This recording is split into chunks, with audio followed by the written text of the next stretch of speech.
It looks like we have quite a few people coming on online.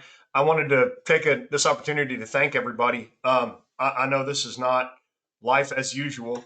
We're all kind of learning with go to meetings and go to webinars and Zooms, and I know there's been a lot of people learning new technology today. So if there's something that you have a question about or you're not seeing something, please feel free to use your control panel and ask a question. Obviously, if you have questions about the webinar, please feel free to do the same thing. But we're all learning here. Our goal here is to start. We're going to start with Mitch Lockwood, and he's going to give you just some details about what's going on and some upcoming things.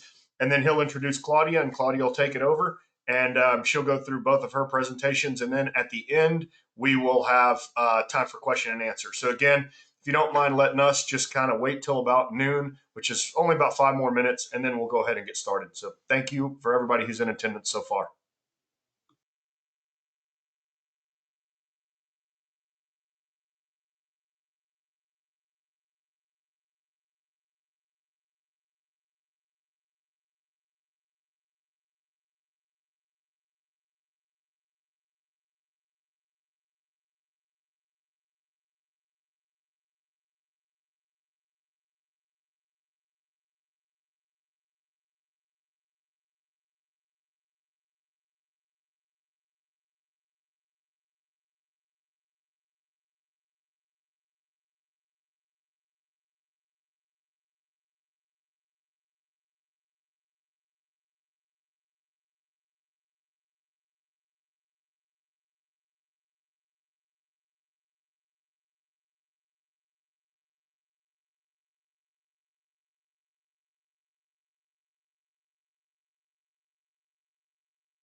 Folks, once again on your screen, you ought to be able to see a picture of the PowerPoint that says Deer Breeder Annual Report and Renewal Information.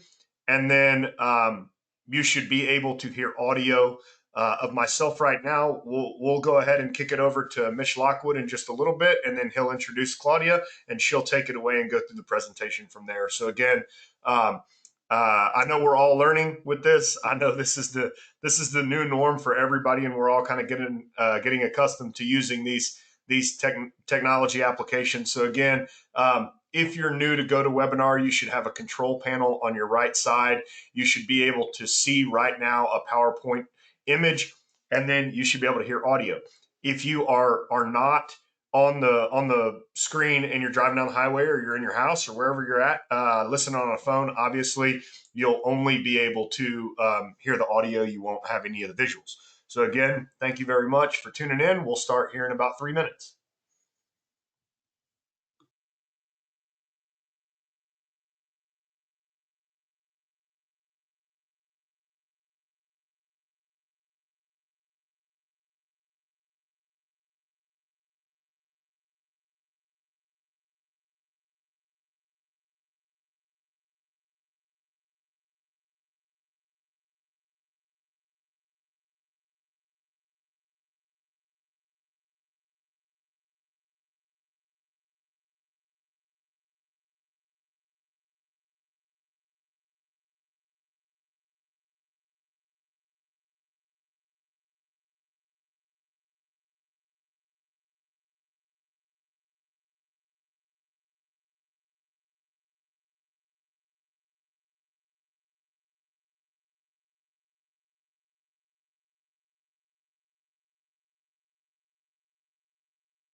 All right, folks. Thank you for patiently waiting. For those of you online, it looks like we have about 53 people. That's fantastic. I know we have more than 100 registered, so we're going to let folks kind of pile in. But while they're getting used to signing in and getting started, I want to take this opportunity to introduce Mitch Lockwood and Claudia from the Texas Parks and Wildlife Deer Breeder Program. As y'all know, they've been great partners through this whole process with us. We're all learning how to communicate and live via online forums. So if you're new to GoToWebinar and you have questions, please feel free to use your control panel on the right hand side. You can send us a real quick question, and then we'll be able to fire off an answer to you if you're having problems getting started. So again, we will be recording this. For those of you that are wondering, we will be recording this, and then we'll ask Parks and Wildlife staff if we can have their any useful information that they might present. We'll ask if we can kind of distribute that. So if you are taking notes or you're feverishly trying to write things down, know that there'll be an opportunity to go back through this and watch again if you have any questions. For now, I'm going to go ahead and kick it over to Mr. Lockwood. We're going to go ahead and change presenters, and he'll be able to update you on anything, any news that's happening over at our department, Texas Parks and Wildlife Department, and then he'll introduce Claudia, and she'll take over from there. Well, thank you, Patrick. I appreciate that, and thank you, Texas Deer Association, for hosting this webinar. These are indeed some very interesting and challenging times, to say the least. And so I really appreciate everyone who's participating in this for taking time out of your hectic schedules to join us on the phone or on the computer, as the case may be, to go through this refresher on your annual report and permit renewal application. You know, we've worked hard over the years to simplify the process and you know, of completing and submitting the annual reports and applying to renew your permits. And some of you have been in this long enough to remember the pre-TWIMS days. Needless to say, we've come a long way. Nonetheless, since we only do this once a year, I think it's nice for us all to have a reminder on at least some aspects of the process. And so I'm about to turn this over to Claudia to lead you through that. But first, I'd like to share some big news with you. We were very fortunate to create a new position in our agency, which is dedicated to the Deer Breeder Program. This position will oversee the deer breeding program, which is, you know, it comes with a lot of responsibilities that I attempted to carry out over the last several years, while also carrying out other big game program responsibilities. But we advertise this position widely, but I'm sure it won't come as any surprise to many of you that we didn't have to look far at all to find the best candidate for this new position. So I'm excited to let all of you know that the person that has accepted this new responsibility, this challenge, and has already taken on the responsibilities is somebody that all of you have gotten to know quite well over the years. It's Claudia Solis. And so, you know, a lot of you have expressed over and over again over the last few years your appreciation for Claudia and her teammates. And I know that she's going to ensure that the quality of the service that she and her team provides each and every one of you will remain very strong as this program continues to advance. So next time y'all are visiting with Claudia on the phone, please, you know, take a moment to join me in congratulating her and welcoming her in this new role. And so with that, Claudia, I'm ready to turn this over to you and let you lead us all through this refresher on renewing our submitting our annual reports and renewing our permits. Thank you all again. I appreciate that, and I'm going to go ahead and echo what Mitch and Patrick have said. You know, thank you for everyone who's taken their time out of their day to participate in this webinar. I hope you find it beneficial, and if it does create any questions, please feel free to put them in the questions section of the GoToWebinar, and we'll get those answered as best as we can. I do ask that you have patience, and we'll answer those at the end of the presentation so that we make sure that that we're answering everything, and some questions may be answered through the presentation itself. So with that, again, thank you TDA and Patrick for hosting this. We really appreciate any opportunity that we get to reach out to the industry and be able to provide any refreshers or clarification that we can. So we'll go ahead and begin with the annual reports presentation. I wanted to run through pretty quickly here on just a typical year of deer breeding, which most of y'all are familiar with. I see a lot of very familiar names in the attendees list. So one of the most recent deadlines that have passed was that fawn tagging deadline, where all fawns needed to be tagged with unique numbers in the pens by March 31st. All of the 2019 fawns, of course, had the 4-character unique numbers that they were tagged with, and they'll be added either you could have already entered them or you can enter them with your annual report. Beginning next March of 2021, those 2020 born fawns will have to have a 5-character unique number assigned to them and an electronic ID beginning with 840. We did have some information sent out via e-blast with the new tagging requirements. If you have questions, feel free to reach out to us. I can get those sent to you, and we can help you in the selection of the tags. Where we are right now is in our annual reports period.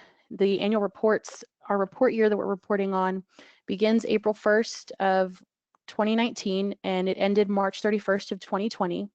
The annual reports typically become available April 1st and they're due with payment to the department no later than May 15th. And these annual reports take full account of all the births, deaths, and any CWD tests that you've had during that previous reporting year.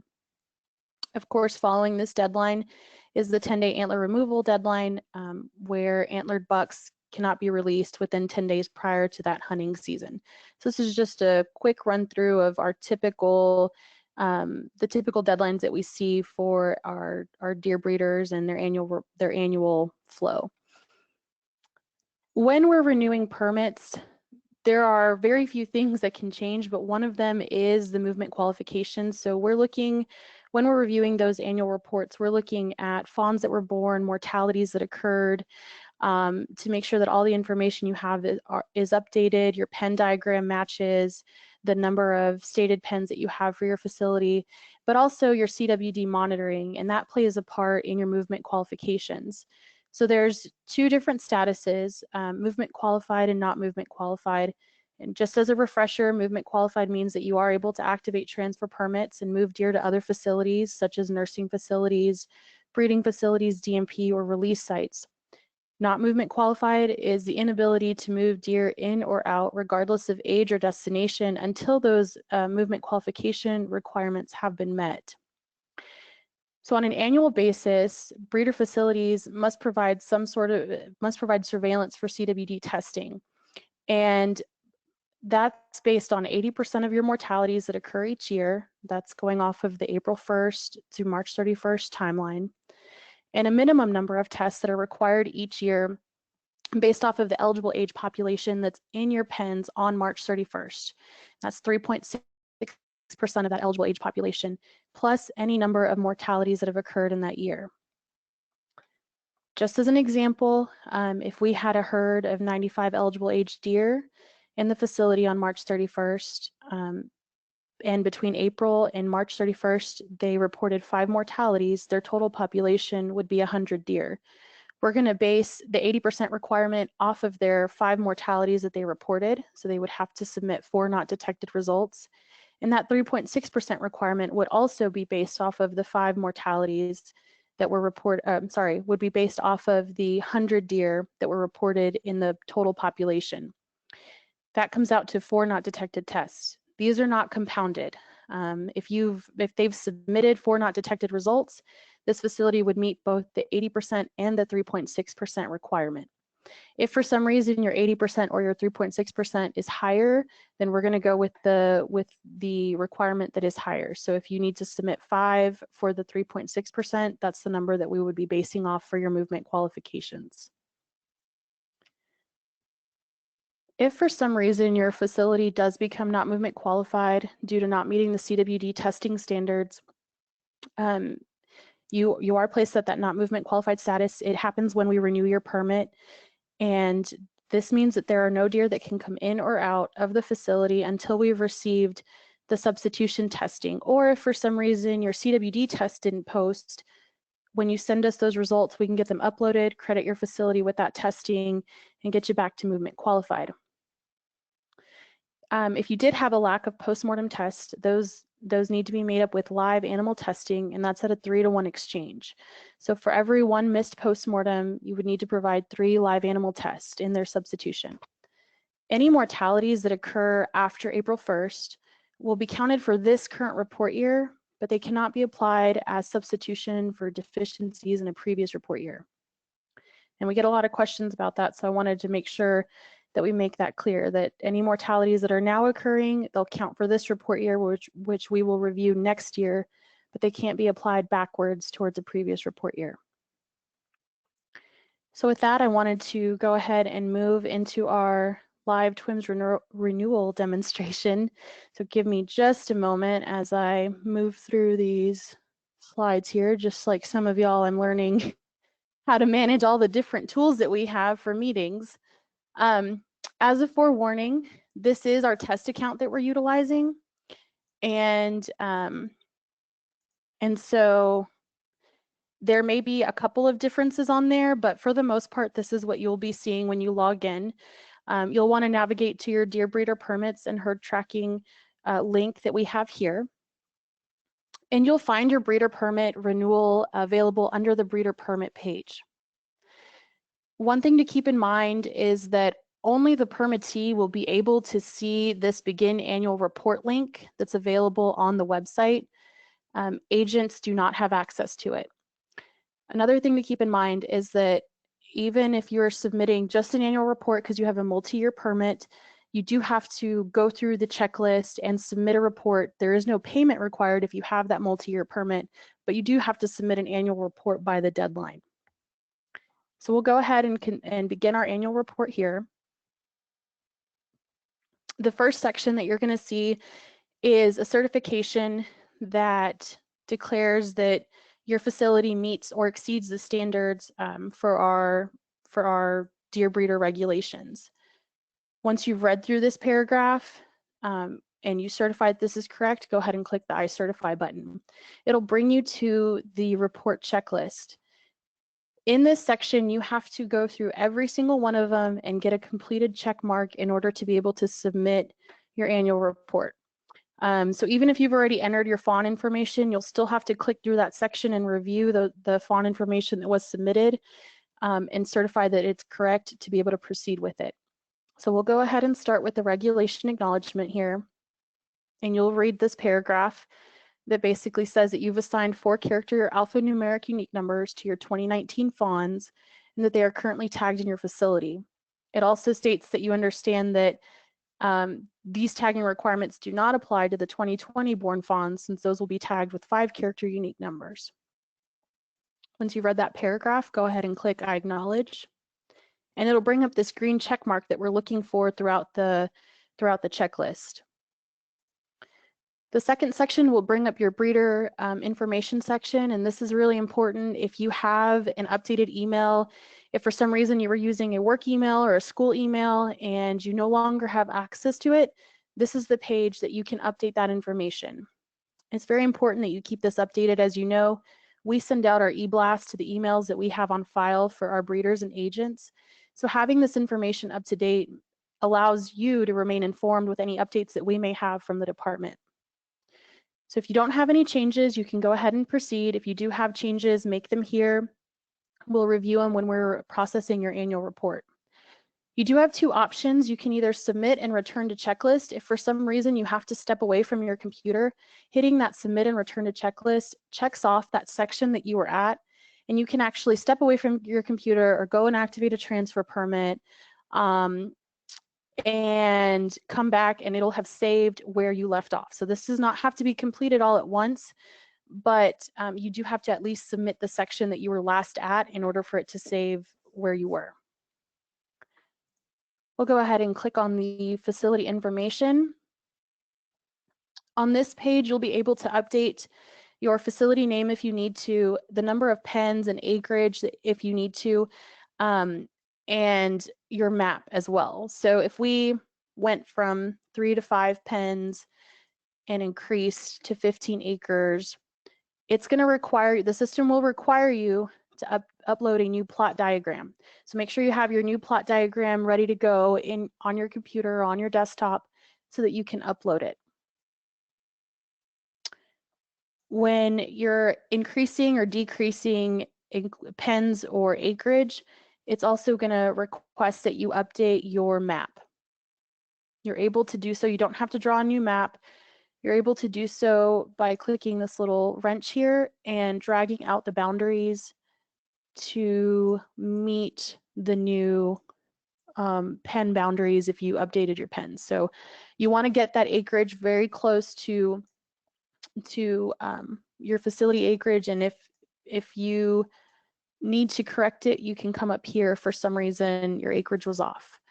So we'll go ahead and adjust this map here, get it updated, and you'll see that we've updated our number of enclosures, our facility acreage. We've included a new plot diagram. You see it here pending, and we updated our map. So once all of our changes are submitted, we're going to go ahead and go to our agent information page.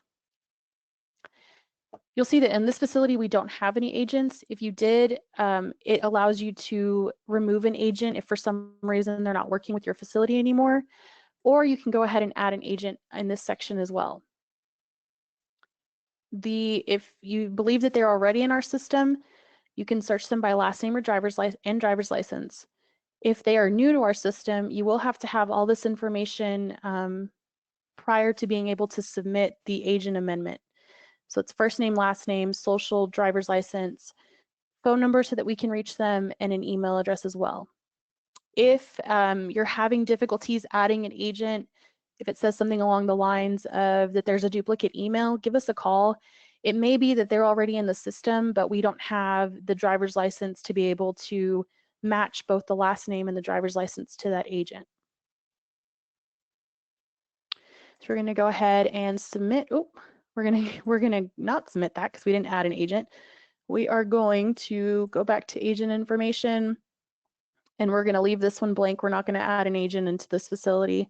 But we're going to move forward and go and enter our fawns. If you've already entered your fawns, you'll see them displayed here. You'll want to go through and review what you have. If you haven't entered your fawns, or you still have some fawns to enter, you're able to do so in the annual report. You'll select however many fawns you want to enter, their species, and then their estimated fawn birth date.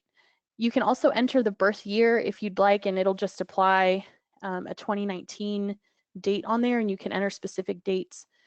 When you get to the next page, we're going to go ahead and just enter an approximate fawn birth date here of June 1st and continue on. It'll bring you to this page here where you can select unique numbers.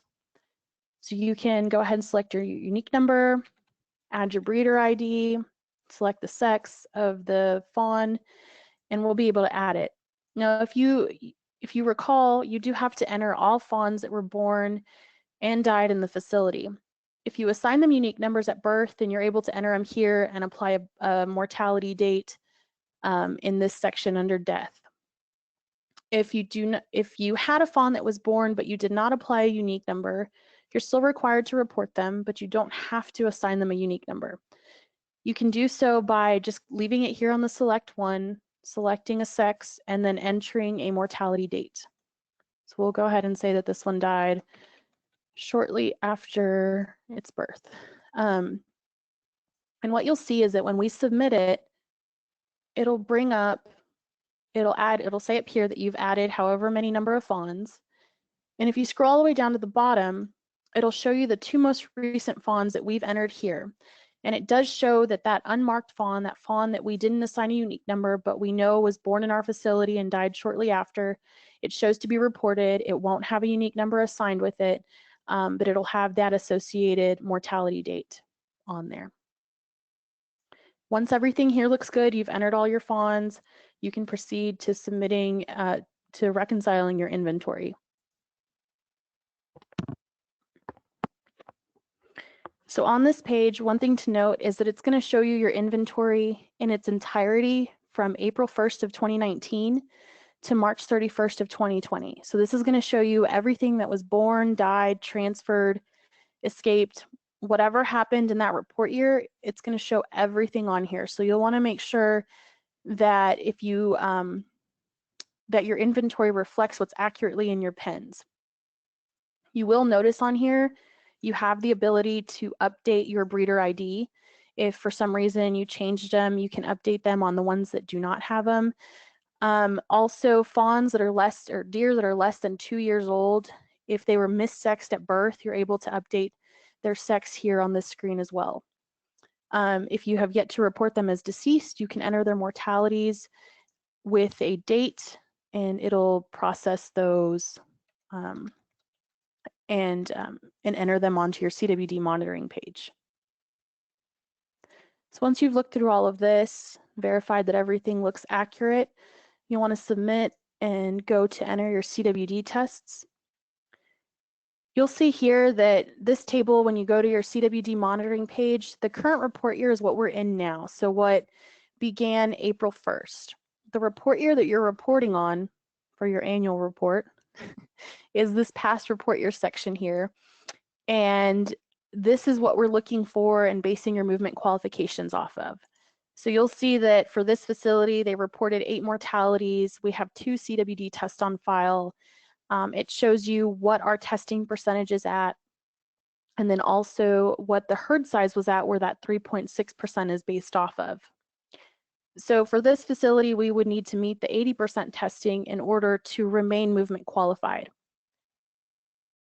If you've sent all your deer off for testing and you only show that there are 2 tests on file, go ahead and click the all eligible deaths. Sort by death date is what I typically do so that you can see all the mortalities that occurred. And you'll see what deer we have tests for in the system. If you see that there's one that's pending here, we will process those when we're going through your annual report. If you see that there's no information on there for a test result and you know that you've submitted that test result, if you have a digital copy, go ahead and click upload, and it'll take you to a section where you can upload that result file so that we can process those tests when we're going through your annual report. And if you're having trouble uploading them, if for some reason that document is too big, feel free to reach out to us, and we can typically help you troubleshoot through that on how to make sure that you get credit for that testing. If you anticipate needing live animal tests like this facility would, if we didn't have any other tests on file, you are able to see the deer that are eligible for testing here in this antemortem live test section. And you can review that list, export it to PDF, and take it out with you if you plan on conducting live animal testing in the near future. Once we've gone through our CWD testing section, you'll go to submit and return to checklist. You'll see that everything is checked off and completed. This red text here will always be present as a note. It doesn't mean that there's an error in your inventory section. It's just always present. So once you have all of these completed, you'll go ahead and click Submit Report. And right now there's transfer permits that are pending on this one, so it won't let us.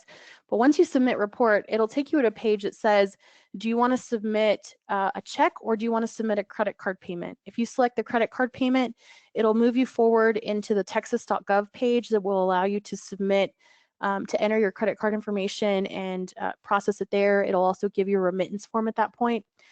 If you choose to submit it with a check, it'll allow you to print a remittance form that you can submit with your check so that we know whose permit that check goes to. Just please note that if you do submit a check, it does have to be received by the department before May 15th or by May 15th in order for the entire application to be considered received on time. So with that, that concludes that demonstration for submitting your annual report. If you're having any issues working through this page or through this annual report, feel free to give us a call and we'll do our best to troubleshoot or to help you through that process. I did want to, excuse me, let me take you over here. I did want to leave this page up for you guys. It has our points of contact. Typically, we have our general line, our 4585 line. Currently, since we're all teleworking, it's not being monitored, and we've divided all our permittees with their last name to a wildlife permitting officer that can assist you. So take a picture of this if you need to. It'll be provided in the handouts that are attached, and go ahead and reach out to the individual that your last name correlates with. You're more than welcome to send all your questions to the Deer Breeder inbox. That's monitored by all of us multiple times a day, and we'll be able to answer your questions there as well. If you have any other issues while logging in or any of that, give me a call. I'm more than happy to help you with that. But this concludes the annual reports presentation, and I'd want to open it up to questions if you have any. Pass this back to Patrick. Claudia, can you hear me? Yes, sir. One of the questions that we had come in, and we tend to get it from time to time, is with stillbirths, do those need to be entered into the fawn section? They still do need to be reported as births. They don't have to be assigned a unique number.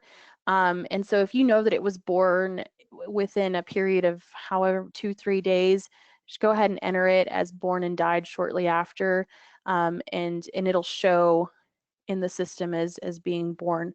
But yes, any births at all need to be reported. Perfect. Thank you very much. Y'all, I don't have any other questions. Mitch or Claudia, do you have anything else that you might want to go over? Are there any updates that you might want to get out to the industry? Other than that, we don't have anything else. That was all the questions that came in.